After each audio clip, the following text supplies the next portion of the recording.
3వ రోజు ప్రయాణం మొదలు.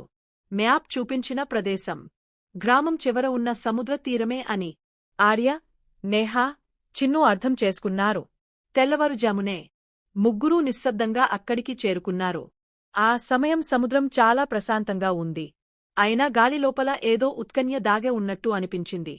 తీరానికి దగ్గరగా ఒక పాత పడవ నిలబడి ఉంది. ఆ పడవను వాళ్ళు ఇంతకుముందు ఎప్పుడూ చూడలేదు. చిన్ను ఆశ్చర్యంగా అడిగాడు, ఇది ఇక్కడికి ఎలా వచ్చింది? ఆర్య మ్యాప్ వైపు చూశాడు. అదే చోట పడవ గుర్తు ఉంది. ముగ్గురూ ఒకరినొకరు చూశారు. భయం ఉన్నా ఆసక్తి ఇంకా ఎక్కువగా ఉంది. నేహా మెల్లగా అంది, మనం మొదలుపెట్టకపోతే ఈ రహస్యం ఎప్పటికీ తెలియదు. వాళ్ళు పడవలోకి ఎక్కారు. ఆర్య ఓరు పట్టుకున్నాడు. చిన్ను సహాయం చేశాడు. నేహా మ్యాప్ను జాగ్రత్తగా పట్టుకుంది. పడవ కదలగానే సముద్రం రంగు మారుతున్నట్టు అనిపించింది.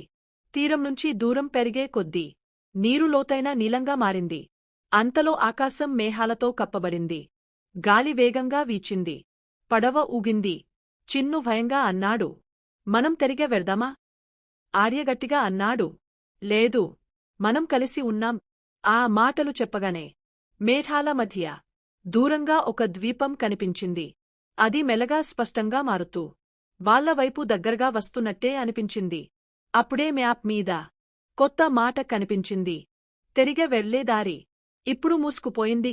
ముగ్గురూ నిశ్శబ్దంగా ఆ ద్వీపం వైపు చూస్తూ ఉన్నారు. ప్రయాణం నిజంగా మొదలైంది.